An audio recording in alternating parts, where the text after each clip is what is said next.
The royal list is eternal, until someone tries to edit it.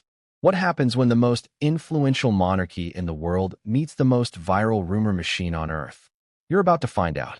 Before we continue, please hit the like button, subscribe to the channel, and turn on the notification bell for updates. Imagine this, a quiet evening in London. Briefing folders stacked like dominoes inside palace offices. Lines of names typed, codified, reformatted. A living document of power, symbolism, and inherited spotlight. But one night an edit happened that shook millions online. Not a legal expulsion, not a royal kidnapping. A symbolic erasure that the public immediately turned into mythology. And at the center of the explosion, a scream the tabloids wrote before it ever happened. A narrative grenade tossed into the world of crowns, PR strategy, and public psychology. Here's the question that kicked this all off and is still echoing across comment sections, fan forums, and social feeds. Can a name on a ceremonial list ever define or undefine a royal legacy? And more importantly, why do royal lists feel like sacred birth scrolls to the global audience? Let's make one thing perfectly clear before we go any further. When we talk about children in royal discourse, we're talking about media tropes, public perceptions, viral claims, and fictionalized scenarios used by commentary channels, not verified statements about real minors. This video lives in the world of royal analysis, media psychology, and internet obsession, not fact claims about kids. The real story here is how the monarchy, the media, and the public each climbed onto the same narrative tightrope and started pulling in opposite directions. Now, why does this story matter enough to carry a full hour, a 28,000 to 30,000 word script, of attention? Because it exposes the invisible engine that powers the royal image, the succession fascination, and the digital drama loops. Royal lists are symbolic maps of prestige. They are not custody contracts. They do not negate birthrights. They don't redefine DNA. They don't decide personal identity. But to the public, they might as well be accounting ledgers of love and legitimacy. And that emotional misunderstanding is the spark that lights this entire bonfire. We need to rewind for context. Not just 5 years, not just 50.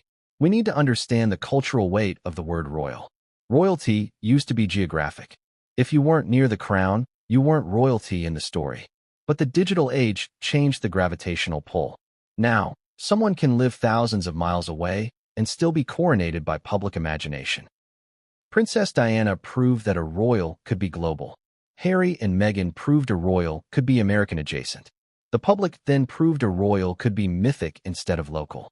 Lists, the line of succession, the official role of titled family members, even ceremonial genealogical charts, have always been quietly edited to reflect marriages, divorces, deaths, and new titles. But those edits happened in a world without TikTok stitches, without YouTube deep dives, without hashtags, without a global crowd waiting for every punctuation mark. And that's where the contradiction hits. Charles wants a modern, streamlined monarchy. Elegant, reduced, strategically tight, focused. The audience wants a sprawling cast of princes, princesses, and heirs like a season of a prestige drama. One wants simplicity, the other wants spectacle. And when one edits a list, the other writes a legend.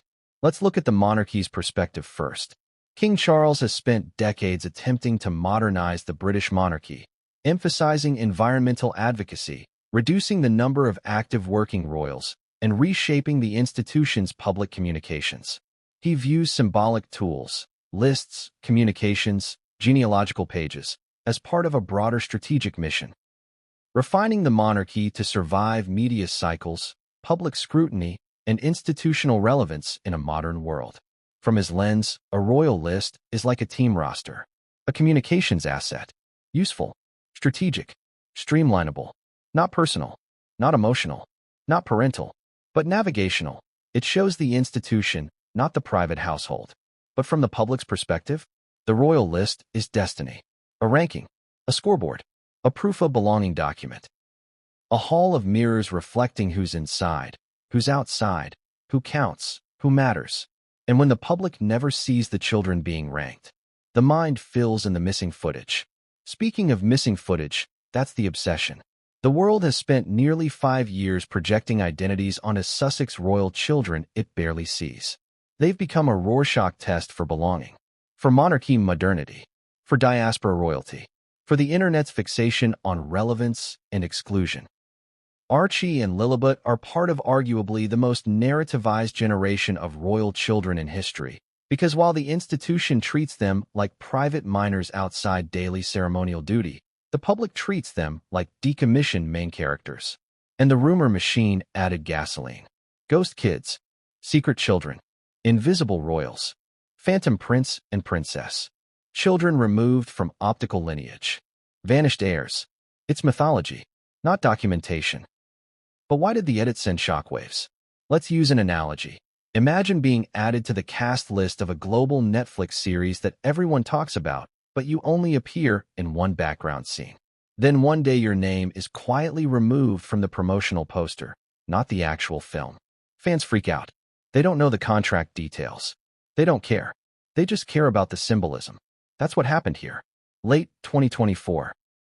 Royal commentary YouTube channels erupted with the rumor that King Charles had symbolically removed Archie and Lilibet from a ceremonial list, often interpreting it not as institutional streamlining, but as booting children from royal status.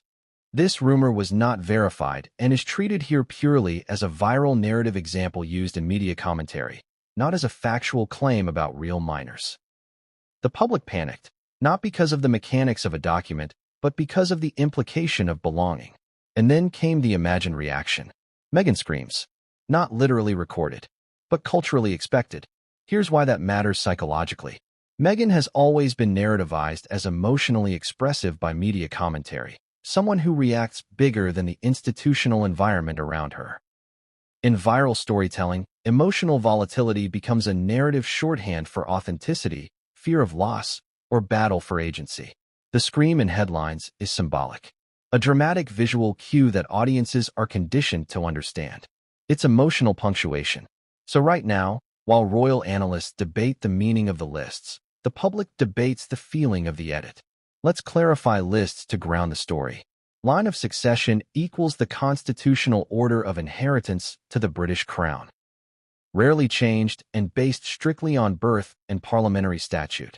Official list of royals equals often refers to ceremonial or communications pages listing those with titles, often curated for public-facing purposes and subject to institutional streamlining.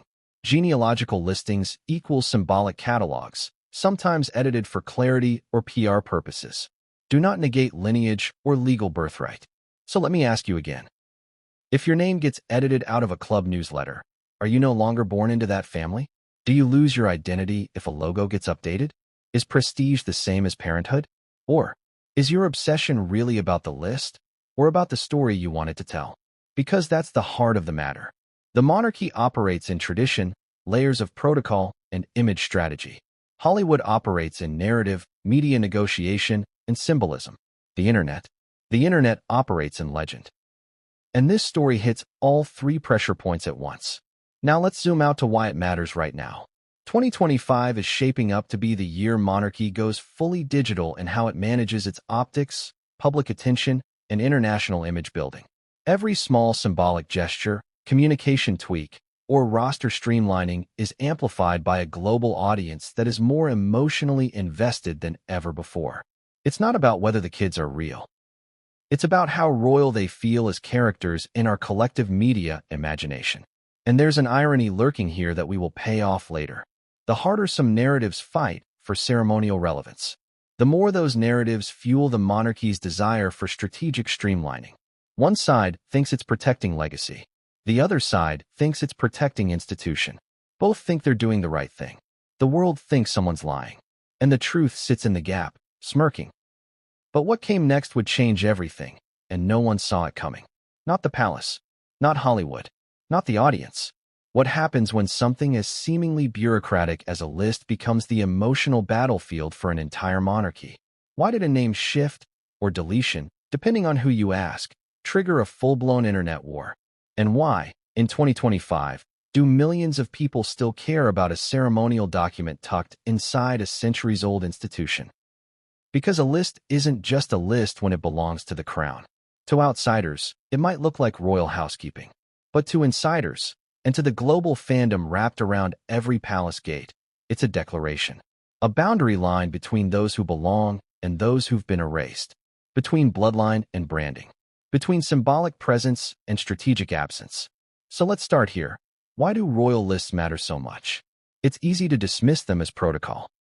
A dusty lineup of names printed for coronations, state documents, or church ceremonies. But make no mistake, these lists are sacred to monarchy watchers. And more importantly, they're sacred to the monarchy because they aren't just internal paperwork.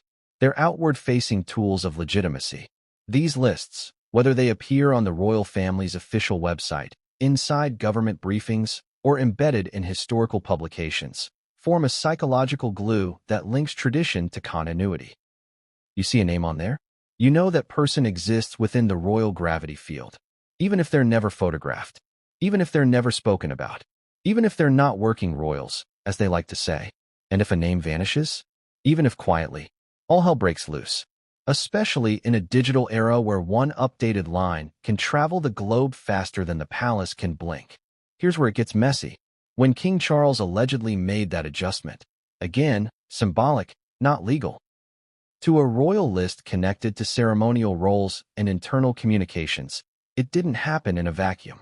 It landed in a world obsessed with succession, scandal, and what every edit might imply. And that's the catch. It's not what the change is. It's what it suggests, what it represents to a deeply online audience that feeds on contradictions. And the contradiction at the heart of this one? You can't streamline the monarchy and claim to be a family institution without making a few people feel abandoned. Let's break it down. Imagine you're watching a family drama on TV. The show is about a sprawling, elite dynasty, lavish houses, strict traditions, secrets, betrayals. Now imagine in season 3, 2 children are born into the family. We meet them briefly. A couple of photo ops. A few mentions. Then nothing. They don't show up for major family gatherings. They're not on the holiday cards. No behind-the-scenes shots. The showrunners don't write them into future episodes. Eventually, they're missing from the opening credits. Wouldn't you ask, were they written out? That's exactly how this symbolic edit played online. It felt like a script change. One moment, Archie and Lilibet, children of Prince Harry and Meghan Markle, were believed to be listed on a particular ceremonial document. The next, those names were reportedly gone. Not erased from the actual line of succession, mind you, that's still intact, but from a more optical layer of royal documentation, something less binding, more symbolic, but somehow far more emotional. And then came the outrage. Because symbolism is everything in royal storytelling. Let's pause for a second and ask, how did we even get here? Why does a ceremonial deletion hit so hard? Because monarchy, at its core, is narrative-driven. Unlike governments, monarchies don't get elected. They persist because of continuity, spectacle, and story. And every symbol, every crown polish, every balcony wave, every dress code, adds another chapter to that story. So when you remove someone, even quietly, the audience doesn't think, internal admin update. They think, is this an expulsion?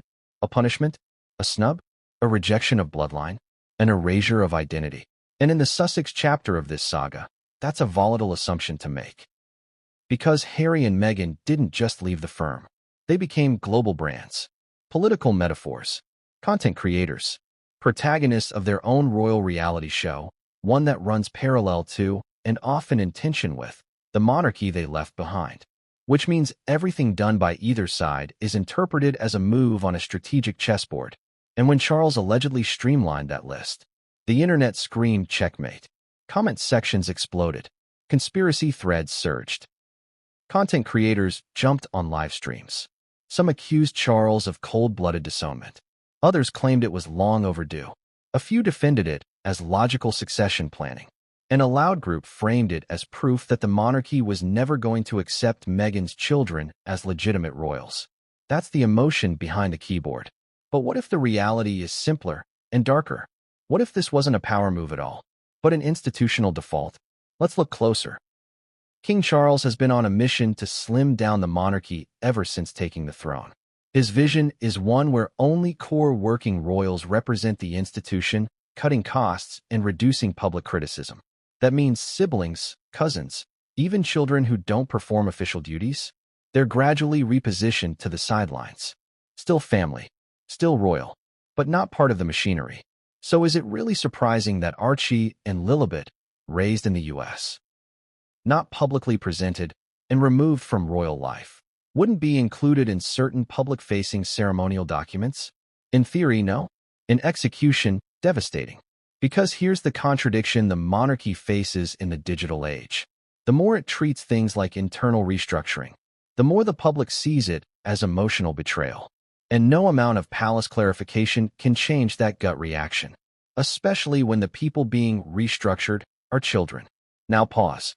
Let that land. Because this is where the conversation shifts from logic to emotion, from rational PR to public heartbreak.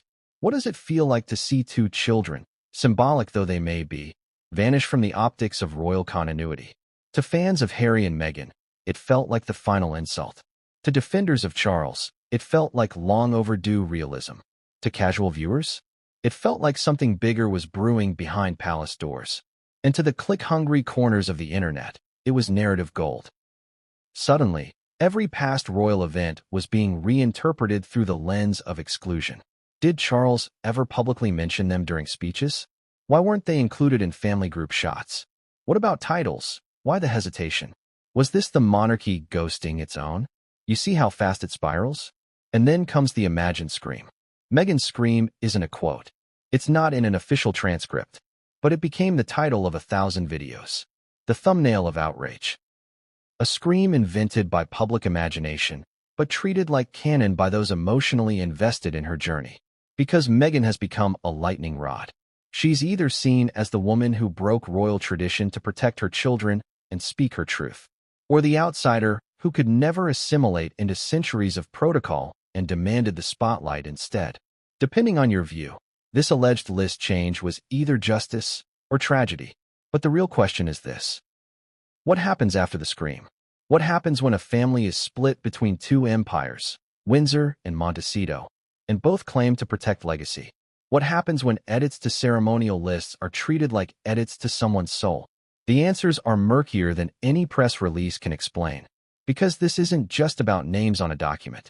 It's about who gets to tell the story, who gets remembered, who gets honored, and who gets quietly deleted. But what if this wasn't the only deletion? What if this list change was just the first signal of something far more strategic? Because what happened next wasn't just an edit. It was a war of images. Let's start with a brutal question. What's worse, being erased from a list, or being paraded on one when the spotlight could burn you alive? Because here's the contradiction that defines modern royalty. Visibility is power, but it's also danger. And when it comes to the Sussex children, the world has demanded both their invisibility and their proof of existence in the same breath. It's not just cruel, it's insane. So when Charles allegedly cut Archie and Lilibet from a ceremonial list, again, symbolically, not legally, the internet exploded. But here's what most people missed. This was never just about deletion. It was about exposure. Because visibility, in the world of royal PR, is the most tightly controlled currency of all. Show too much, you're exploiting your children. Show too little, you're hiding something sinister. And every frame, every title, every list becomes a battleground. Let's go deeper. In the public's eyes, Meghan and Harry's kids exist in a paradox. They're heirs to a dynasty, descendants of Diana, grandchildren of a king. But they're also shrouded in a kind of curated mystery. They weren't trotted out on hospital steps for the cameras. They didn't pose in lace gowns in royal drawing rooms. They weren't baptized in open photo ops with media cues. They weren't seen frolicking at public events or waving from palace balconies. Instead, their images were sparse. Grainy glimpses. A birthday photo here. A Christmas card there. Nothing to feed the 24/7 content machine that thrives on royal visibility. And in that absence, something dangerous happened. The public filled in the blanks. They called them ghost kids. They questioned whether they were ever in the UK. They speculated on body doubles, stock photo trickery, even AI-enhanced images. All baseless, all unverifiable, but all viral. Because the internet does not tolerate ambiguity, especially when it's hungry for scandal.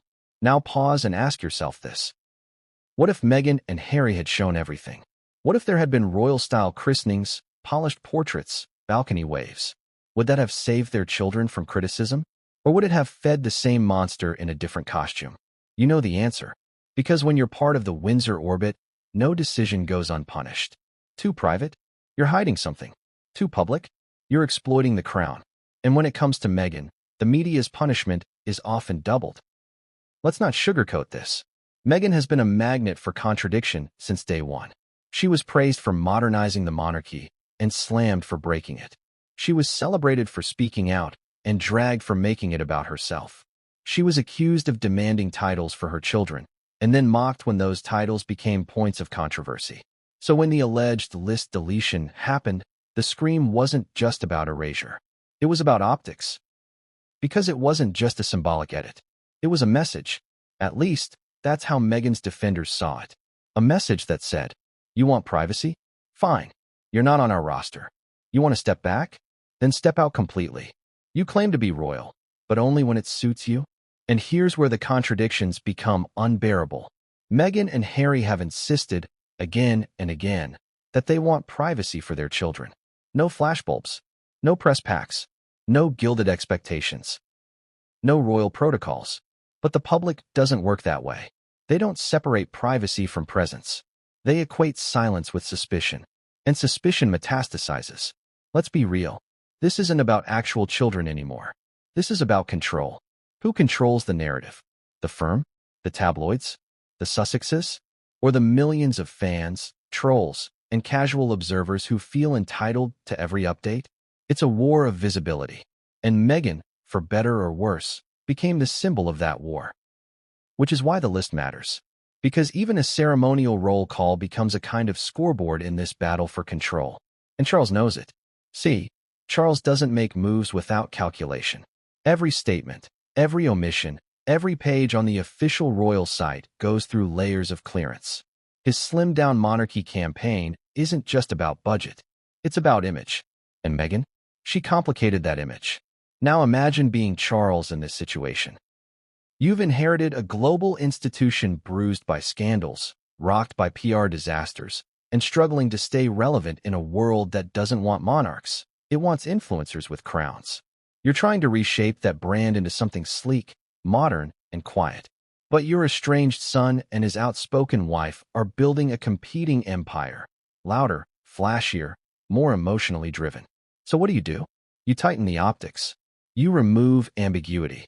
You cut away what you can't control. You revise the list, not as punishment, as policy. But here's the twist. That edit, which may have been intended as quiet streamlining, did the opposite. It detonated a narrative bomb. Because in trying to reduce noise, Charles created a storm. He gave oxygen to every whisper. He added fuel to every theory.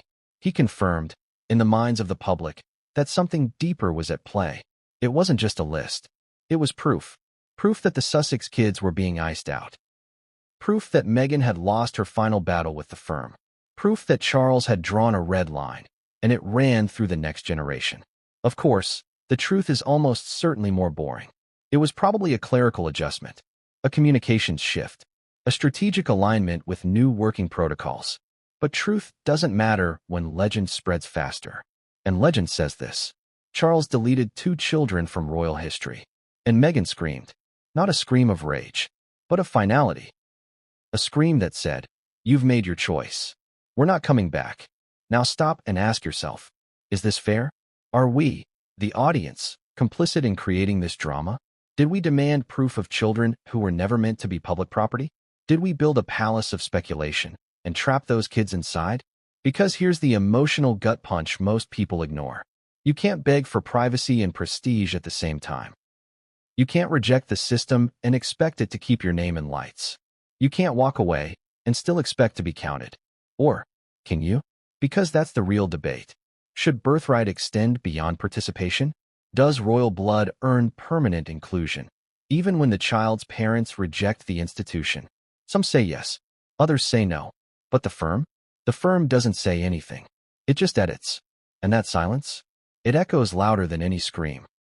So as the world argued over optics, titles, and the ghosts of royal succession, one question remained unanswered. If visibility is the battleground, Who really controls the spotlight? Because up next, we're going behind palace walls. And the strategy you're about to see, it wasn't made for children. It was made to protect the crown. They disappeared from the optics, not the bloodline, not the law, just the legend layer. And that was enough. Let me ask you this right up front. Why does a story about phantoms hit harder than reality ever could? Because mystery grows where visibility stops. And the British monarchy, an institution built on visibility, accidentally created the perfect vacuum.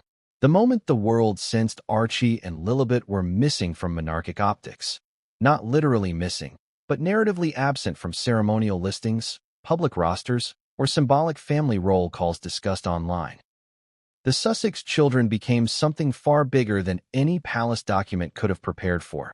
They became mythological heirs. Ridiculous? Yes. Understandable? Also yes. Because the internet doesn't process protocol. It processes story architecture. And here, the architecture was irresistible. A prince leaves the firm, marries a Hollywood-adjacent firebrand, has 2 kids the public rarely sees, fights global media storms while demanding privacy, names them heirs, but shields them from the institution's stage.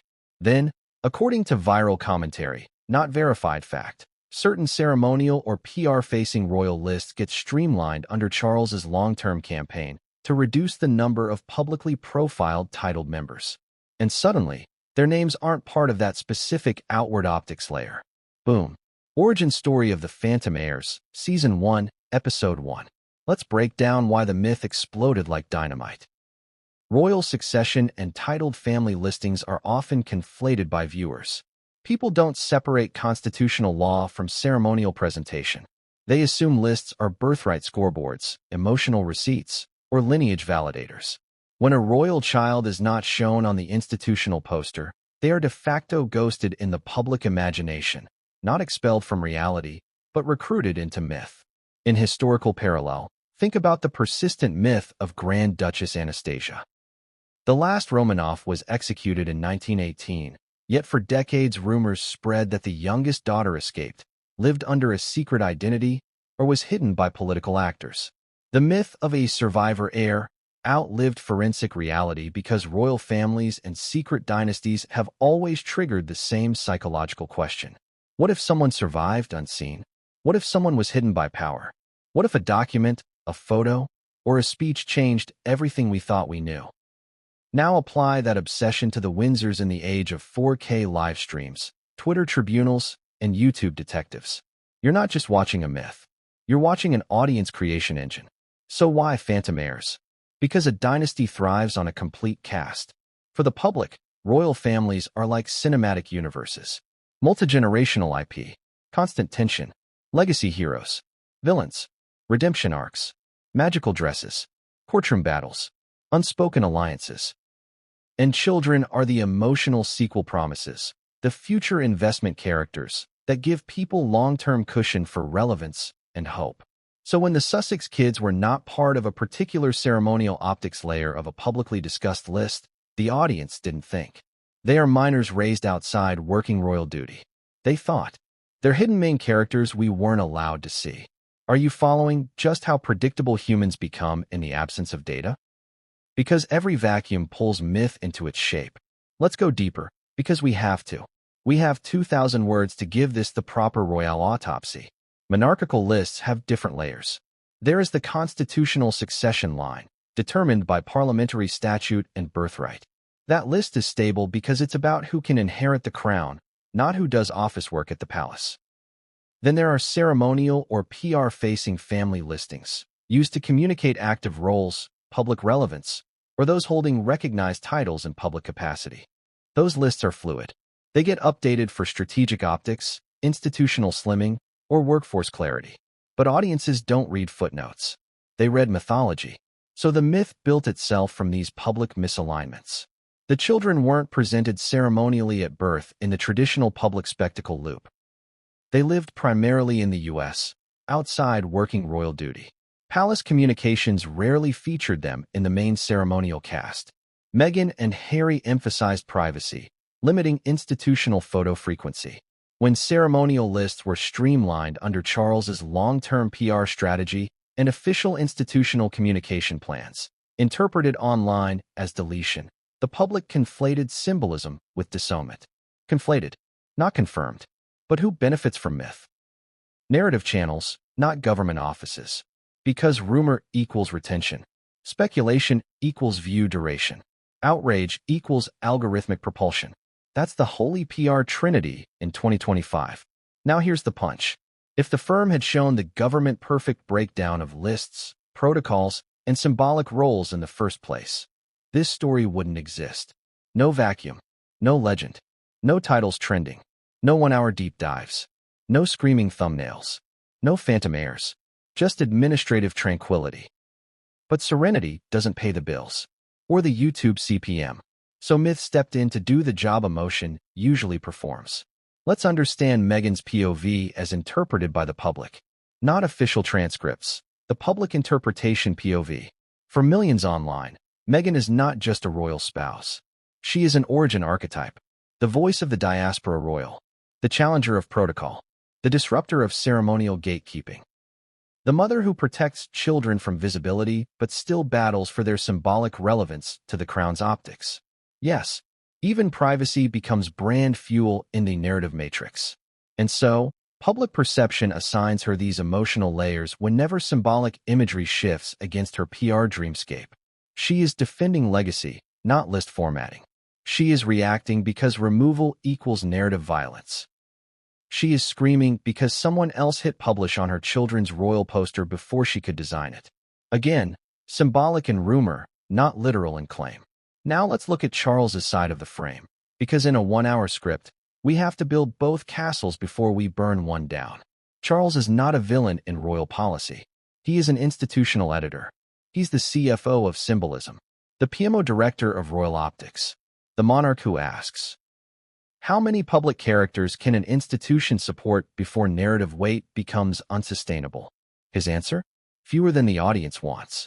Which is why the audience writes him into the antagonist role, not because he hates children, but because he edits like a monarch who inherited a brand that could collapse under emotional inflation.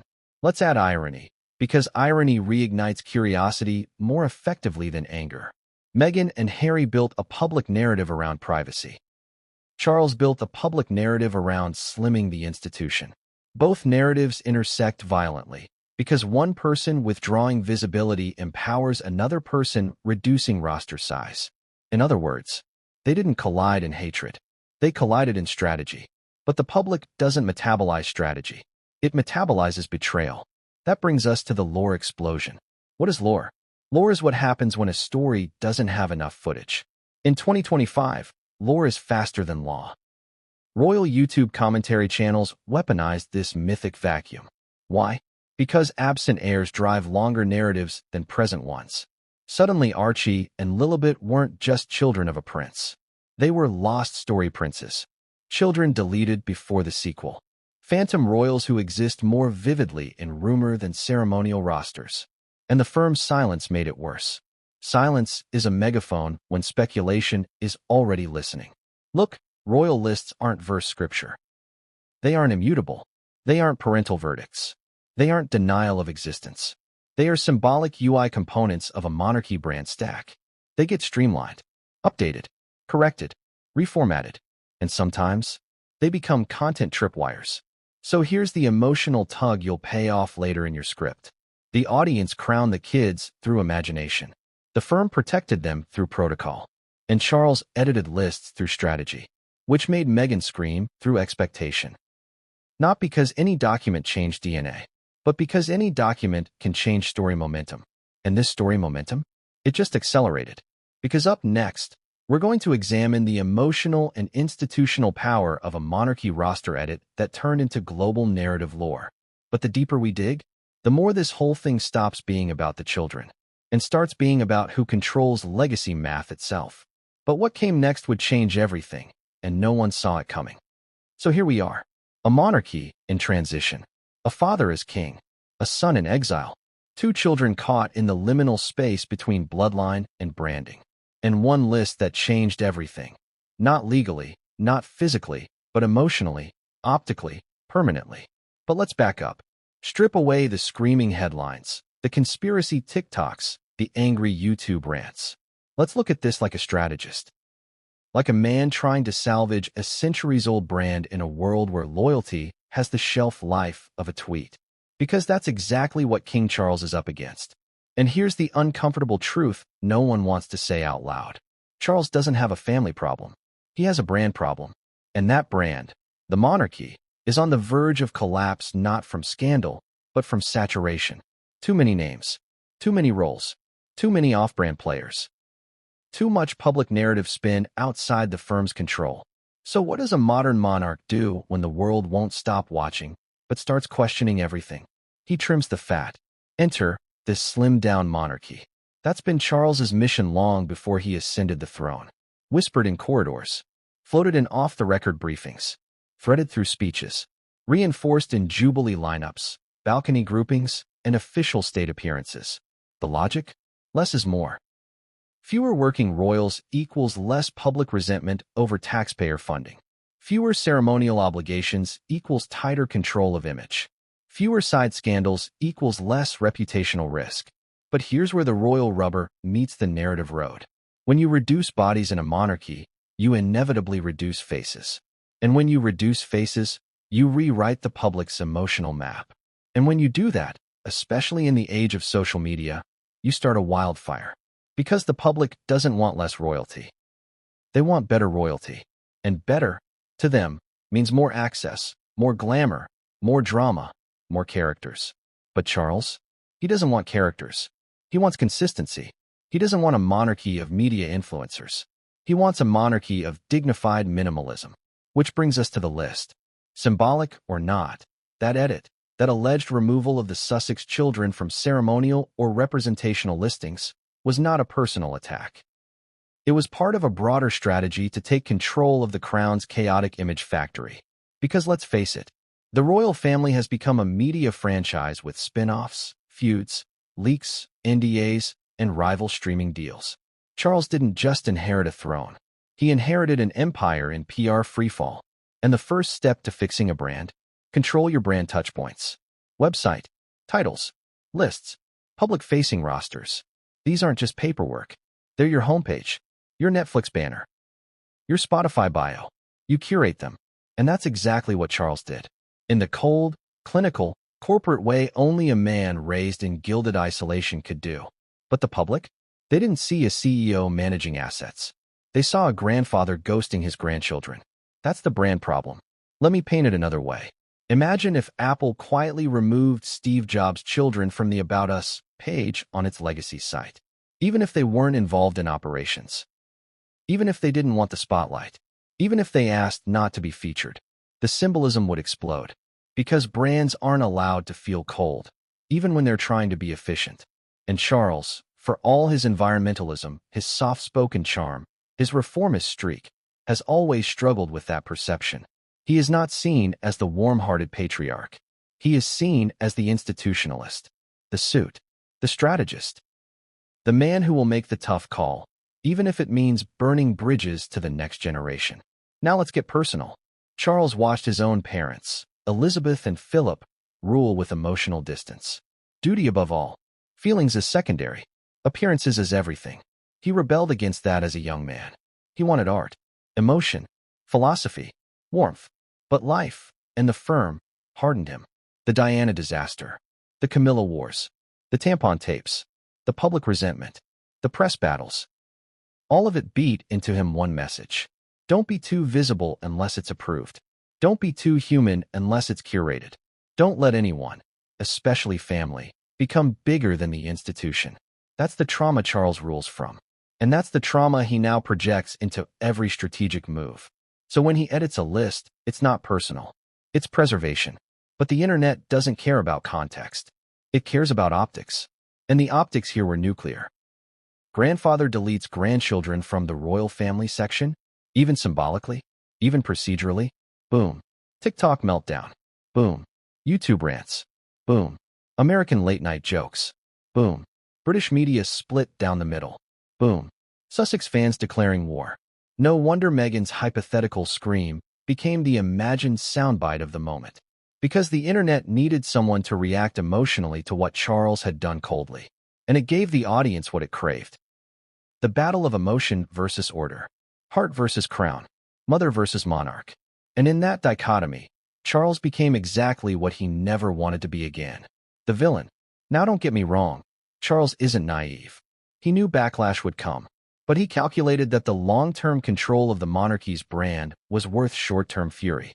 He thought, better to get the outrage over now, in the early years of my reign, than to let the chaos continue into William's.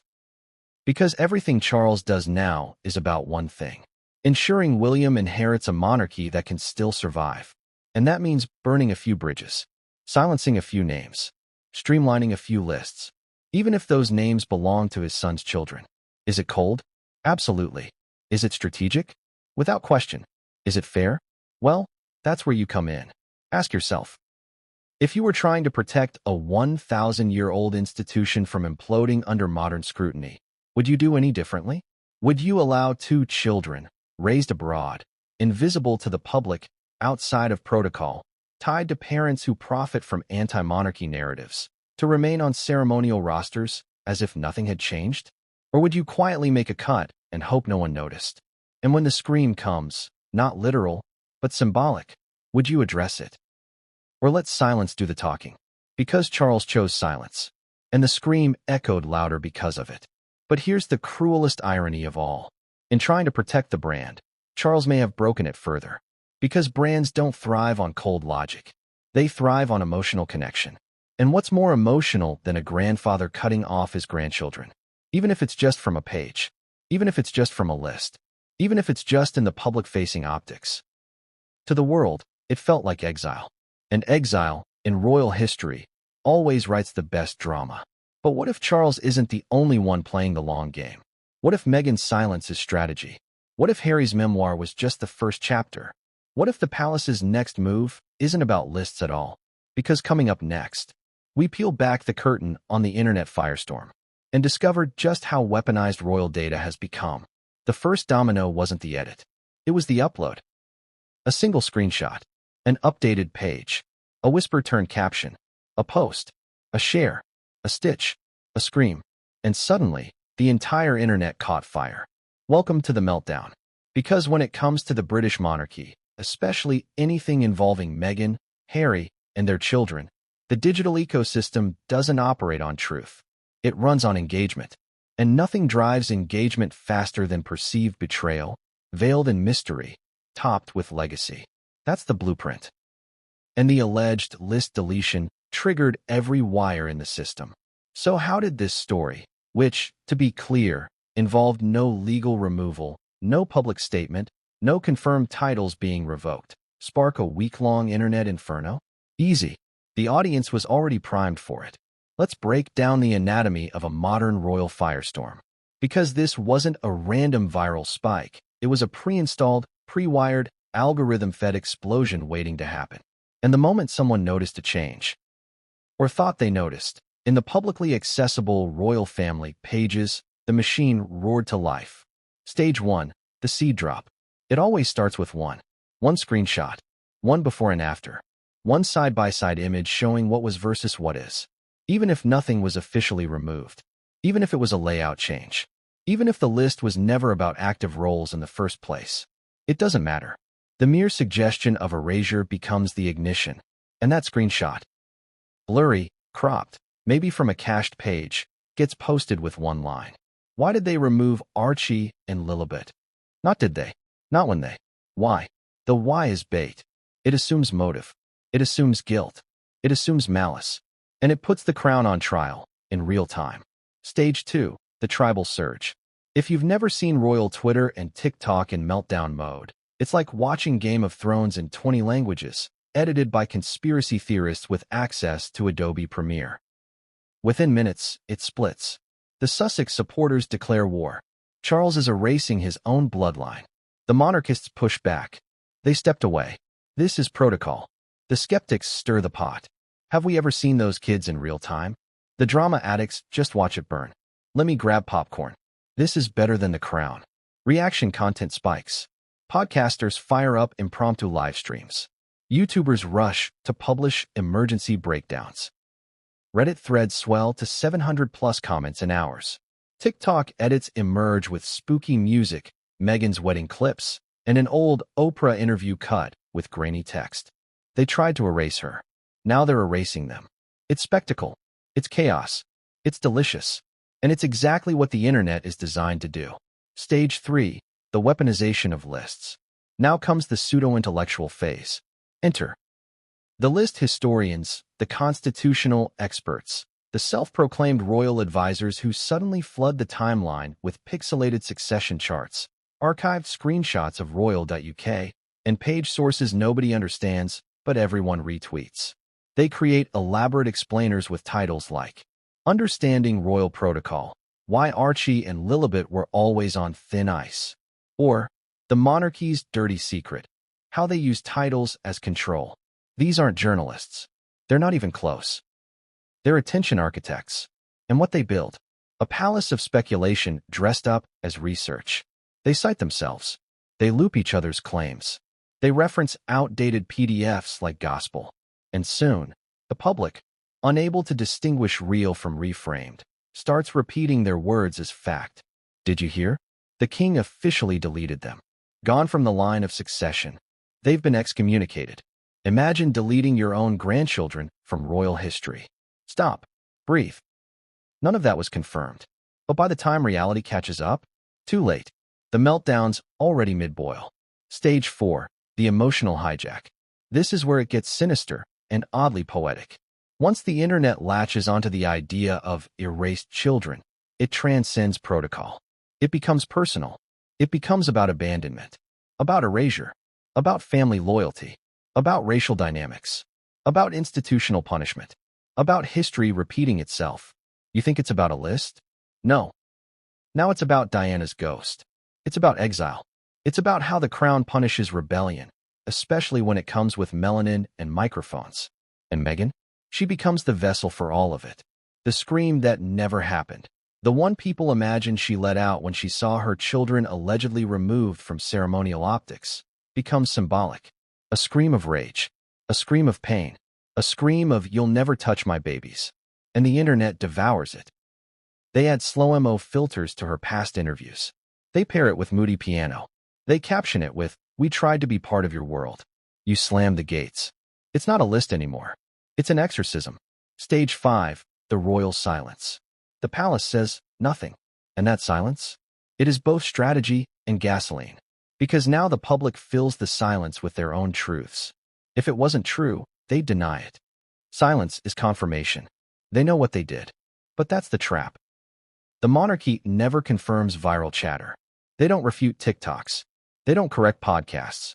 They don't edit Wikipedia pages. They ignore. And in ignoring, they feed the beast. Because in the algorithmic age, absence is louder than rebuttal. It creates what we now call narrative negative space. The human brain fills in the gaps with whatever feels emotionally satisfying. So when people don't see Archie or Lilibet on a ceremonial optics list, they invent their own ending. And the ending they choose? The one that hurts the most.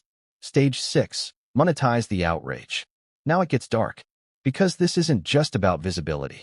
It's about virality. And virality means money. Influencers start pumping out content. Here's why Charles just canceled his own grandchildren. 10 reasons Meghan is right to never return. Royal racism exposed again.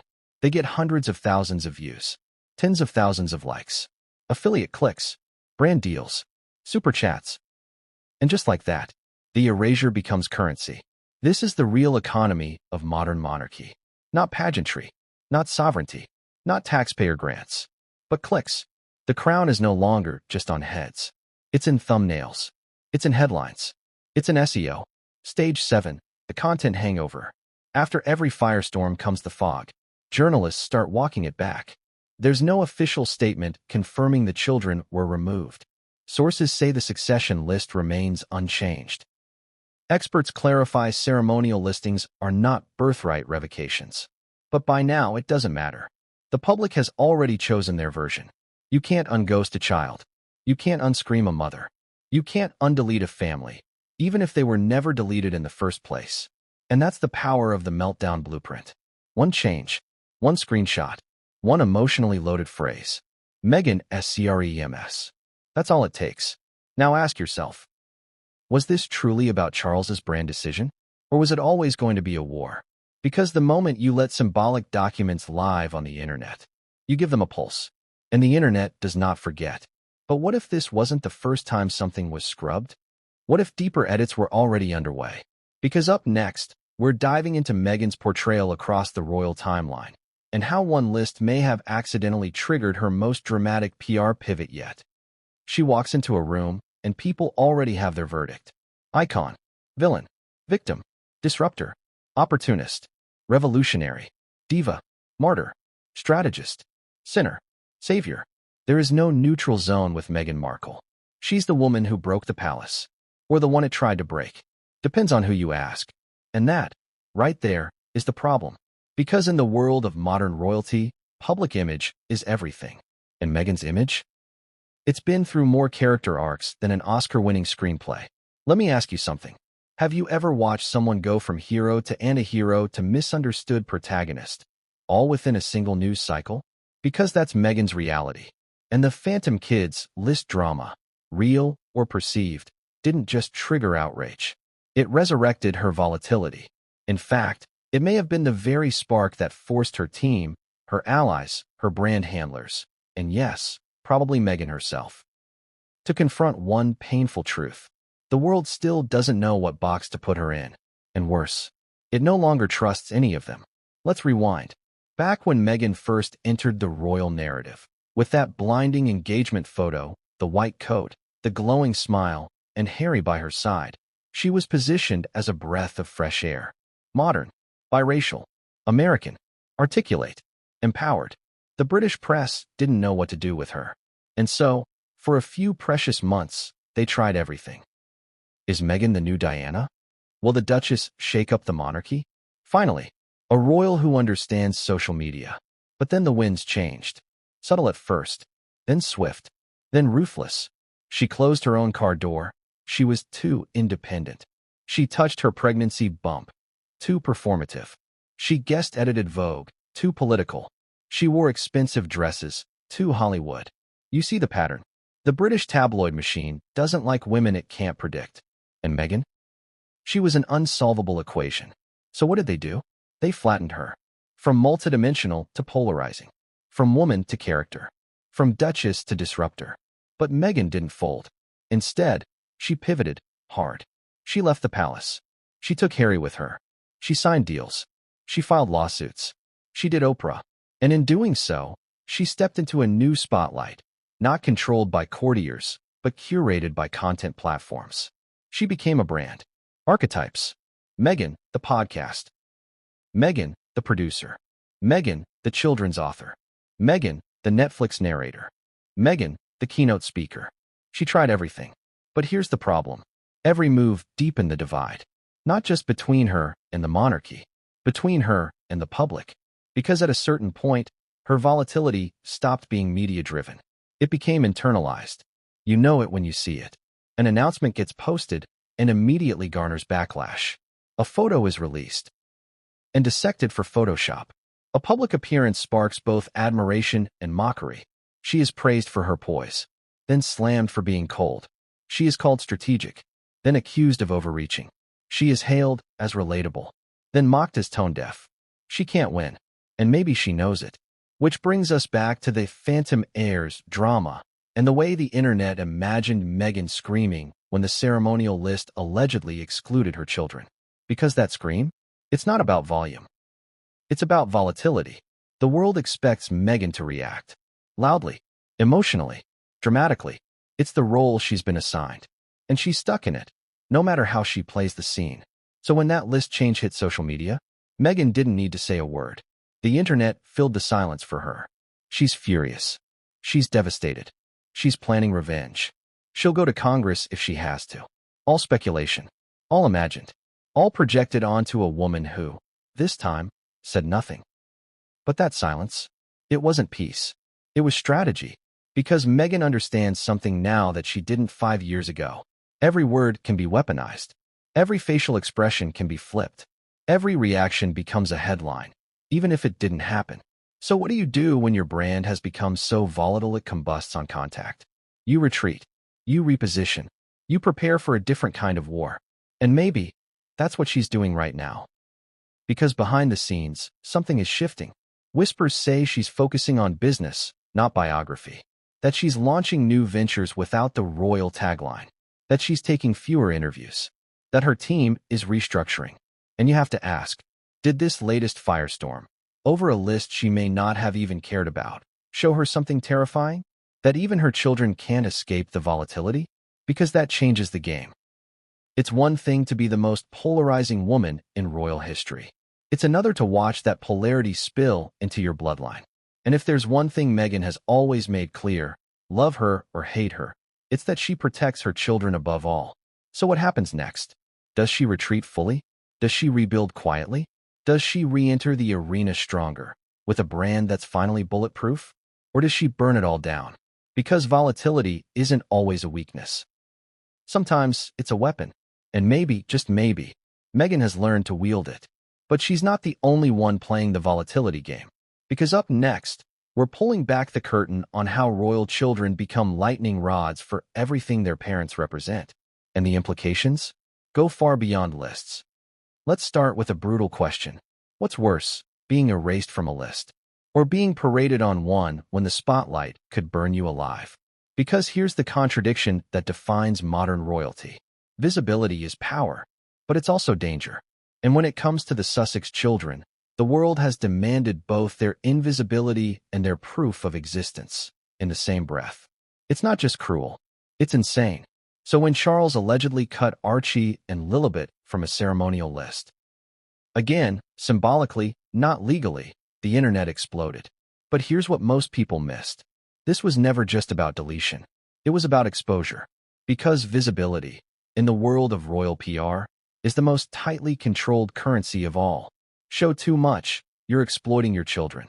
Show too little, you're hiding something sinister. And every frame, every title, every list becomes a battleground. Let's go deeper. In the public's eyes, Meghan and Harry's kids exist in a paradox. They're heirs to a dynasty, descendants of Diana, grandchildren of a king. But they're also shrouded in a kind of curated mystery.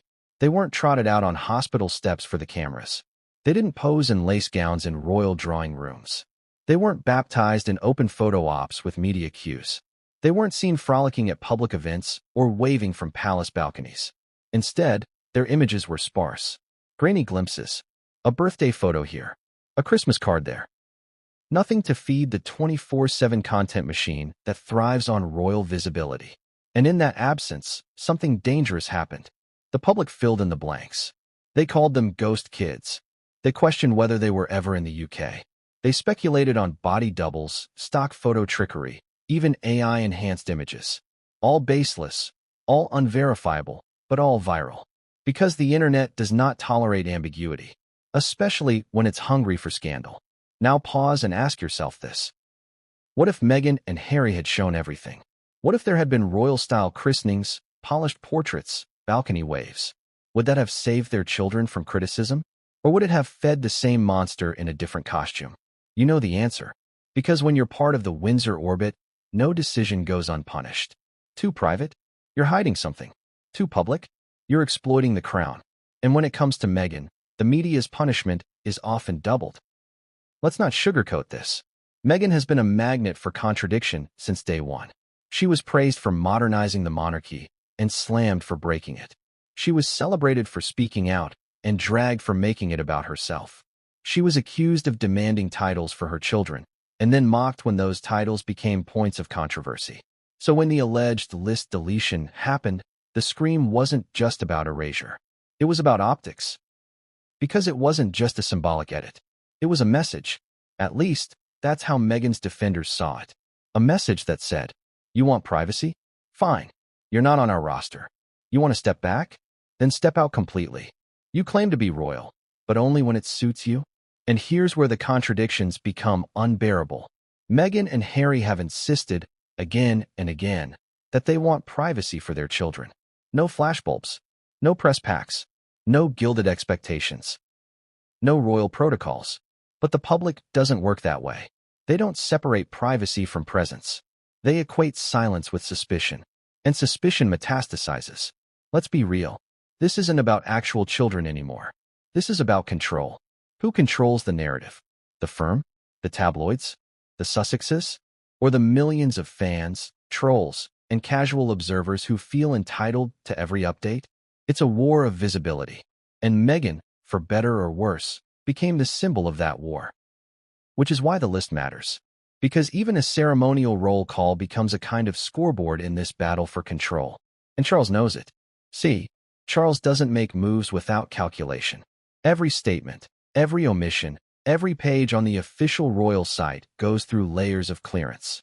His slimmed-down monarchy campaign isn't just about budget. It's about image. And Meghan? She complicated that image. Now imagine being Charles in this situation. You've inherited a global institution bruised by scandals, rocked by PR disasters, and struggling to stay relevant in a world that doesn't want monarchs. It wants influencers with crowns. You're trying to reshape that brand into something sleek, modern, and quiet. But your estranged son and his outspoken wife are building a competing empire. Louder, flashier, more emotionally driven. So what do? You tighten the optics. You remove ambiguity. You cut away what you can't control. You revise the list, not as punishment, as policy. But here's the twist. That edit, which may have been intended as quiet streamlining, did the opposite. It detonated a narrative bomb. Because in trying to reduce noise, Charles created a storm. He gave oxygen to every whisper. He added fuel to every theory. He confirmed, in the minds of the public, that something deeper was at play. It wasn't just a list. It was proof. Proof that the Sussex kids were being iced out. Proof that Meghan had lost her final battle with the firm. Proof that Charles had drawn a red line, and it ran through the next generation. Of course, the truth is almost certainly more boring. It was probably a clerical adjustment, a communications shift, a strategic alignment with new working protocols. But